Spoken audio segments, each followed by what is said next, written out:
I found out about my GF affair with her boss and I'm struggling to cope. Long post. We were a 4-year-old couple in our early 30s, living together without having children.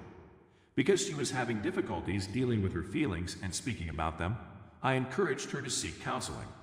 However, she refused because she was too afraid to do so.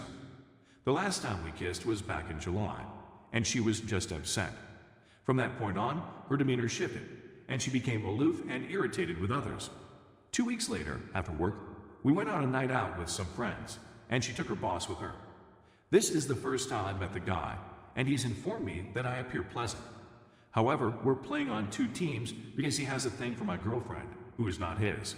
When I told my girlfriend about this, she seemed astonished and assured me that nothing was wrong. She grew much more aloof and unpleasant as time went on. I attempted to communicate with her, but she became enraged and began to gaslight me, alleging that I was hallucinating things.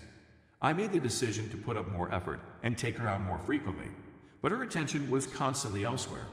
Then on our vacation, she informed me that she had not felt anything the previous time we kissed, that she had no desire for me, but that this does not imply that she wishes to end the relationship. We came to the conclusion that we would continue the conversation after the vacation. When we returned home, I realized that she had become addicted to her phone, engaging in more activities that did not include me. I was still in denial about everything. She texted me one Friday to tell me she was going out for a beer with her boss. When questioned, she just responded with, "Do you want me to approach the subject of permission?" It was only a drink after all. She ended her relationship with me 2 days later. I expressed my belief that couples counseling, as well as individual treatment, would be beneficial for us in resolving our differences. She began to have second thoughts about the split and stated that she would seek counseling. When I inquired as to whether she had met anybody, she acknowledged that she had been messaging with her boss a lot. He was flirting with her, which enhanced her self-esteem. He also encouraged her to accompany him on a vacation to Croatia in October, which she accepted.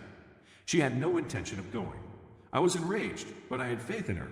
The next day, after my emotions had cooled, I realized that the tale didn't fit up, so I checked her messenger, which revealed that it had been a full-blown affair.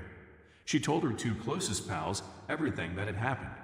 For 1 month, they kissed each other a few times and went on multiple dates with one another.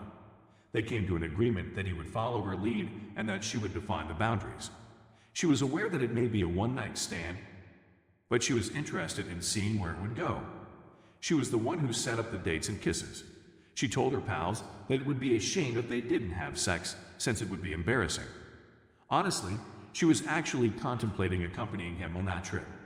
They were having sexual relations in his automobile outside our apartment building and at work. I finally got a romance at work tale, she exclaimed to her pals, expressing how thrilling it is to finally have such a story. My perception of her was destroyed since, during these chats, she acted like a teenager who had just discovered her first crush in her life. They had a date scheduled for the day my aunt passed away, and she complained to her friend that she had to cancel as a result of it. I even assisted her in purchasing a present for him while on our vacation, which was intended for her buddy, and it stung like hell. And yeah, her buddies were a source of displeasure for me. They encouraged her, saying things like, "I envy you the butterflies in your stomach. Take what you can from this, and don't tell your partner." They also gave her advice. One of them even volunteered to cover for her so that she could accompany him on his trip to Croatia.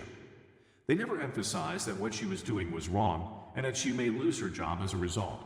I also witnessed her writing to her friends, saying that her decision to stop her relationship with me was definitely a mistake and that we would most likely get back together soon, but that she needed treatment to sort things out. She also scheduled a meeting with her supervisor for 4 days after we ended our relationship. I'd never been cheated on before, and I assumed that physical abuse would be the most painful, but wow, was I wrong. It was the deception and manipulation, as well as how simple it was for her. What she did and said was cruel, and she knew it. I wanted to think she was lost, and her desire to go to therapy appeared to be sincere. But so much of what I read looked to be a ploy to get me to believe otherwise. She came to me in tears on the evening of D-Day and asked if we could chat because she felt that the split was a major mistake. As I previously stated, we may chat in 2 days. I wanted some space to collect my thoughts and make an appointment with my therapist first. I also wanted to make sure that everything was out of her place before she left. Despite everything, I still had feelings for her, and hoped she would want to change and fight for us. Deep down, I realized there was no turning back from some of this nonsense. It would be ingrained in my memory for the rest of my life.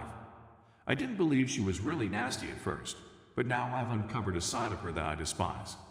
I was curious as to why, and I hoped that once the truth was revealed, she would tell me the complete story because it would most likely be the last time we would ever talk. When we eventually met, she said that she was unsure of her feelings and what she wanted in a relationship, that she requires further time to work it out with a therapist. I informed her outright that I had read all of her texts. The only reason she didn't tell me was because she didn't want to hurt my feelings or make me feel ashamed, which was a rationalization that just made me more enraged than before. She was supposed to confess once we got back together, but she didn't. I, of course, explained that she did it since she knew I wouldn't want to fix anything afterwards. She became defensive when asked about specifics, and she attempted to make the situation more bearable. She claimed that she had a strong sense of want and that something was finally happening, but that was ultimately not worth it. She said that some of the things she wrote weren't truly meant by her. She didn't want to spend time with him or go on that trip, and she wasn't even sure whether she liked him at the time of the conversation. I inquired as to why I should trust her rather than my own eyes, and she replied that she had no idea why she had written such obscene material and that she felt ashamed.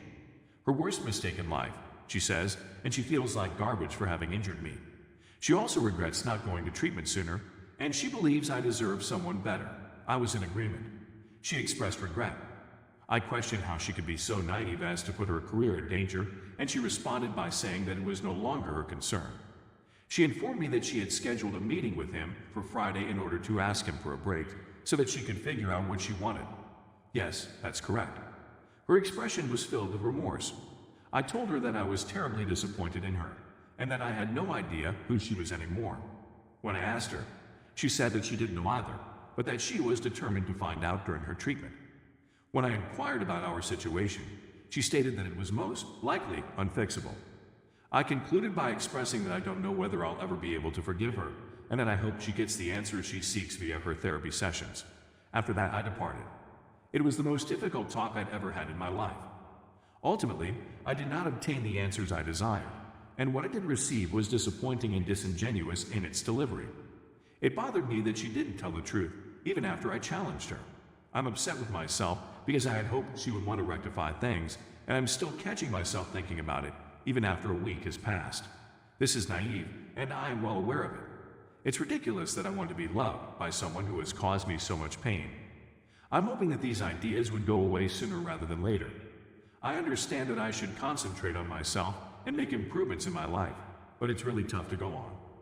The fact that the affair is most likely still going on, and she is enjoying her time with someone else, while the corpse of our relationship is still fresh in my mind and heart, makes me feel enraged and envious of her.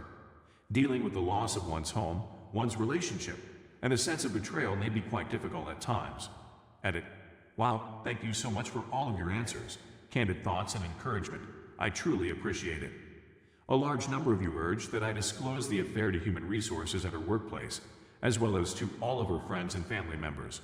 I understand the reasons behind it, and I'd previously discussed it with my therapist over it. She advised me to examine if taking such a step would genuinely benefit me or if it would only exacerbate my predicament. After much consideration, I've determined that doing so will simply add to the drama and tension already there, as well as increasing my attention span on her, which is the last thing I need right now. Getting away from her is the greatest thing I can do right now to heal. I feel better when I don't think about her. I only intend to tell our mutual acquaintances about our breakup when they inquire as to why we are no longer together.